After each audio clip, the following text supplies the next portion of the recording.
One of the things I love about traveling and getting away from everything that you're used to is that it really sparks creativity. You start to see connections between things, and getting away from our everyday lives can really inspire us. In today's episode, I'd like to share with you one of the discoveries I made on my travels. Welcome to the Stay at Home Nurse Podcast. I'm your host, Deanna Cooper Gillingham, bedside nurse turned lifestyle entrepreneur. I started my career as a nurse in 1994 and worked in a variety of settings, eventually landing a dream job as a work-from-home case manager. But it still did not give me the freedom and flexibility I desired. So in 2014, I created a side hustle that turned into a multi-six-figure lifestyle business, allowing me to leave my job and move to the Caribbean in 2016. I haven't looked back since. I now travel the world while running my business. I have fulfillment, freedom, flexibility, and fun. I want the same for you. This podcast is here to inspire and equip you to live your best life. Let's get started. Welcome back to the Stay at Home Nurse Podcast. The last time we talked, I was in Spain, and wow, it's been quite a while since we've talked. Anyway, after leaving Spain, we went back to Geneva, and then we took a train to Paris. While in Paris, I was lucky enough to visit the Montmartre area, and that all happened by accident. I had planned on going to the Palace of Versailles, but King Charles was going to be there, so it was closed. I planned on going to the Louvre, and the tickets were all sold out. So I ended up on the suggestion of a friend going to the Montmartre area. I got an audio tour, and I just was able to spend the entire day walking around and listening to the history of that area. And what a vibrant history it was. That walk, that audio tour, actually inspired this podcast. The Montmartre area of Paris had a mastermind effect for artists. The historical neighborhood was home to many famous artists like Picasso and Van Gogh. The artists lived, worked, and socialized in very close proximity and created a vibrant community that fostered creativity and innovation. My visit to Montmartre inspired this podcast, highlighting how being in an environment filled with like-minded individuals can spark incredible growth and creativity. Just as the artists of Montmartre benefited from their informal mastermind group, professionals and entrepreneurs can experience similar benefits by actively participating in mastermind groups today. So that's what we're going to talk about, masterminds. Mastermind groups are crucial for professional and entrepreneurial growth because they provide a platform for networking, accountability, and collaborative problem solving. They create an environment where members can share resources, support each other, and challenge one another to achieve their goals. In 1937, Napoleon Hill popularized the concept of the mastermind group in his book, Think and Grow Rich, which I highly recommend you read if you haven't already. Napoleon Hill interviewed successful people like Andrew Carnegie, Thomas Edison, and Henry Ford, who attributed much of their success to the power of mastermind groups. One of Napoleon Hill's popular quotes is, "No two minds ever come together without thereby creating a third invisible, intangible force, which may be likened to a third mind." My grandfather had a similar quote. He said, "Two heads are better than one, even if one is a cabbage head." And we will attribute that to Paul J. Baum. Before Napoleon Hill, in 1727, Benjamin Franklin, who was only 21 years old at the time, established a group known as the Junto.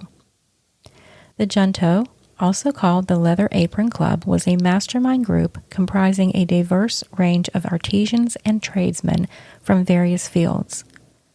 The group's purpose was to discuss mutual improvement, share knowledge, and foster community development. Some key aspects of the Junto was a diverse membership.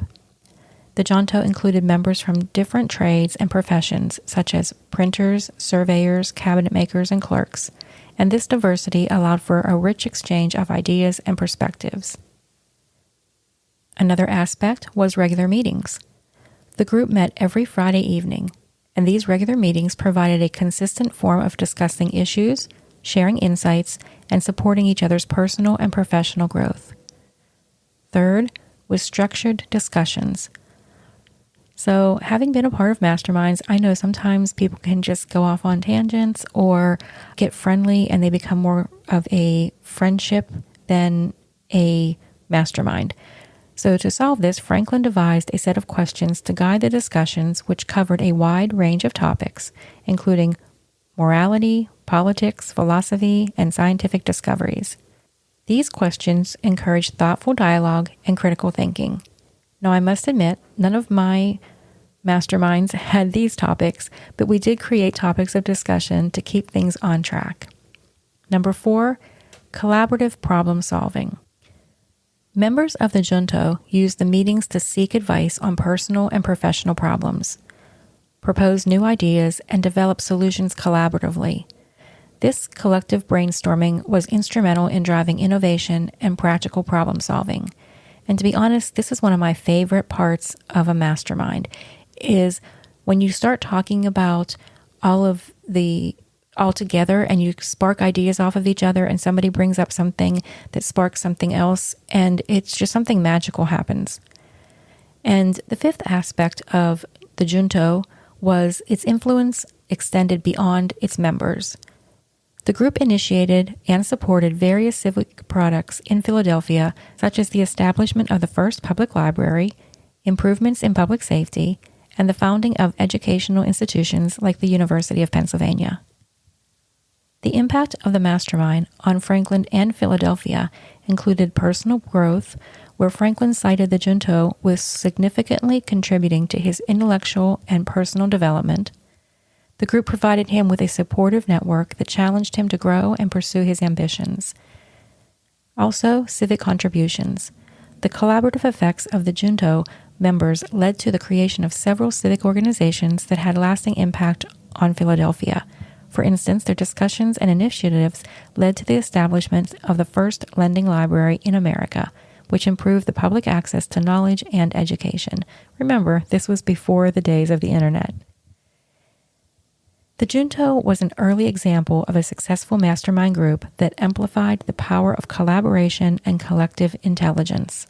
By bringing together a diverse group of individuals committed to mutual improvement and community development, Franklin's junto played a crucial role in shaping both his personal success and the growth of civic life in Philadelphia. So how does this apply to nursing? I can think of a few times in my nursing career where this came up. One was IDT meetings. When I worked for hospice, we did IDT meetings, which was interdisciplinary team meetings. And there we would discuss each of the patients, what they needed, what the strengths were, what we needed to do to support them, and we collaborated. So we had a social worker, we had clergy, we had the nurse, we had the home health aides. Everybody was in there, so speech therapy, physical therapy, occupational therapy, and finance. And we would all look and work together at how we could get the patient what they needed. Another thing is rounds in ICU, when we would round with the doctors and talk about the progress that they're making, some barriers that we needed to overcome, and everybody working together to discuss how could we best overcome those barriers that the patient had, and definitely in case management. Case management, I would often pull together an IDT meeting just because if we had a really complex patient, we could all sit around together and talk about it instead of sending notes and it being one-off communication, to all sit down together and collaboratively work on the problems that patient was having. We would usually be able to come up with some solutions. So I know I talked about some historical masterminds, Franklin and Napoleon Hill, and I want to point out that this is not something that was old and done. More recently, Pat Flynn, who I have said before, I basically modeled my whole entire business after, is a very successful entrepreneur, and he has spoken extensively about how his involvement in mastermind groups helped him launch his successful podcast and multiple online businesses. Also, Sarah Blakely, the founder of Spanx, has often credited her mastermind group with helping her navigate the challenges of building her company from scratch to a billion-dollar empire. And I myself would also attest that I've had several mastermind groups. One of them I've had for several years. I think we started maybe 2018. We're still meeting. In fact, I'm meeting them after I record this episode. We will be going on a cruise together from Rome through, it's called the Cruise of Antiquities, through Greece. And I'm so excited to actually get to see them in person. We try to get together in person once a year. It has been usually once every couple years because of COVID and life events, but we still meet on Zoom on a regular basis. And it has truly helped us to all grow our businesses. Where we were when we started and where we are now, it is just amazing. And to travel this with these women has been incredible. Teresa is a coach, a business coach, and Michelle is a college professor who was for teachers. So she teaches teachers, which is kind of like a tongue twister to me. But anyway, I also have had registered nurse masterminds with other RN entrepreneurs where we get together and talk about our businesses, how to support each other, how to work together, and how to help other nurses. That's one of the things we love doing. And most recently, I started a new mastermind with some young entrepreneurs to help them to reap the benefits of the mastermind. They were all working siloed, and I felt like if they could come together and meet other entrepreneurs, that they would really grow. So I started that most recently. While these may be anecdotal evidences, we also have statistics to support the mastermind. According to a study by the National Business Research Institute, individuals who participate in mastermind groups are 76% more likely to achieve their goal than those who do not. Also, a study published in the Journal of Applied Psychology found that peer support groups, like masterminds, increase the likelihood of achieving significant goals by 95%. And finally, according to a report by the Alternative Board, the business owners who participated in mastermind groups see a 19% increase in their annual revenue. So, I hope I've convinced you that masterminds are a good thing. But really, what is a mastermind? Okay, a mastermind is a structured group of peers who meet regularly and discuss goals, challenges, and strategies. It is not coaching or a one-way mentoring relationship.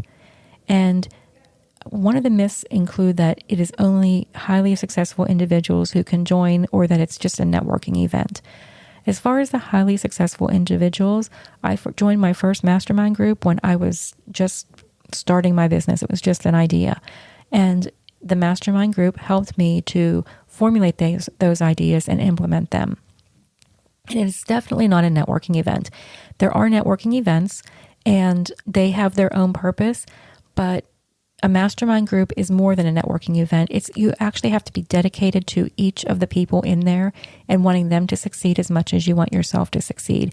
It's a very dedicated time commitment that you make to these people on a regular basis and that they make to you. And everything that is said in the mastermind is confidential. And the last thing I'd like to say about that is what it's not is not coaching. So a lot of times I see these advertisements for joining a mastermind, but what it really is a coach, and it's a group coaching.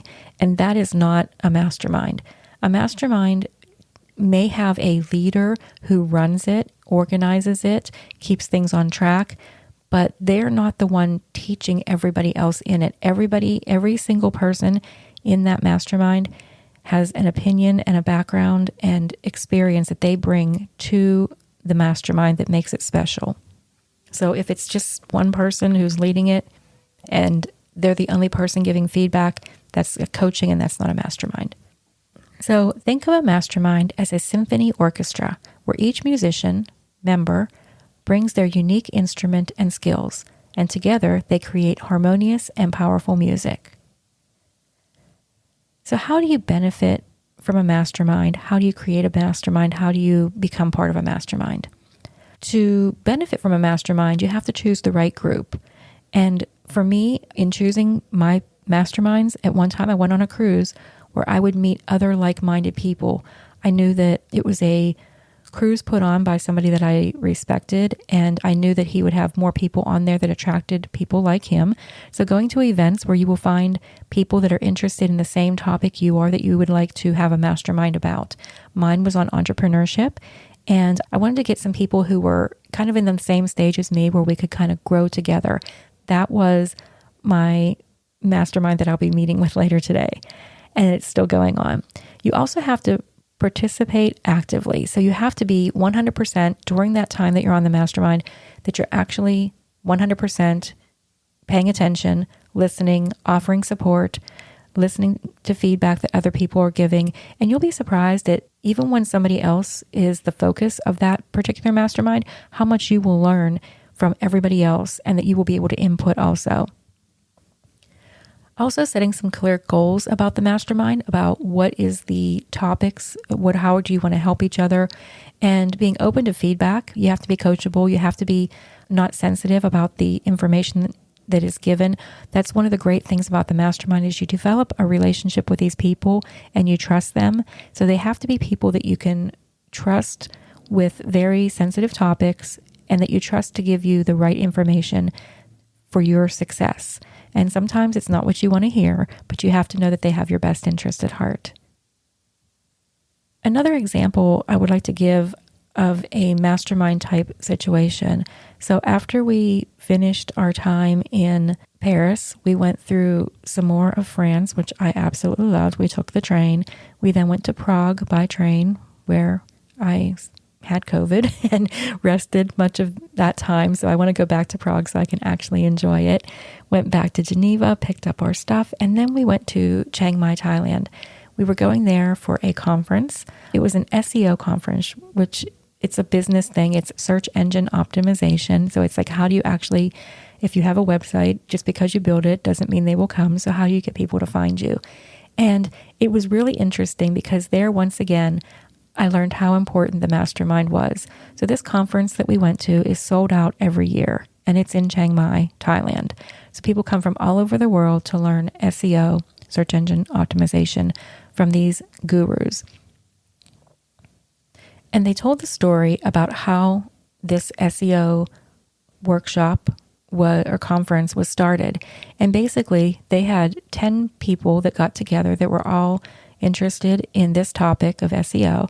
And they all spent 2 days together just talking about it and helping each other and supporting each other and telling them what each other knew. And after they learned so much from it that their businesses all took off. And they were like, we can't keep this to ourselves. We need to share it with others. So the following year, the 10 people came back, and this time they invited other people to kind of like listen in.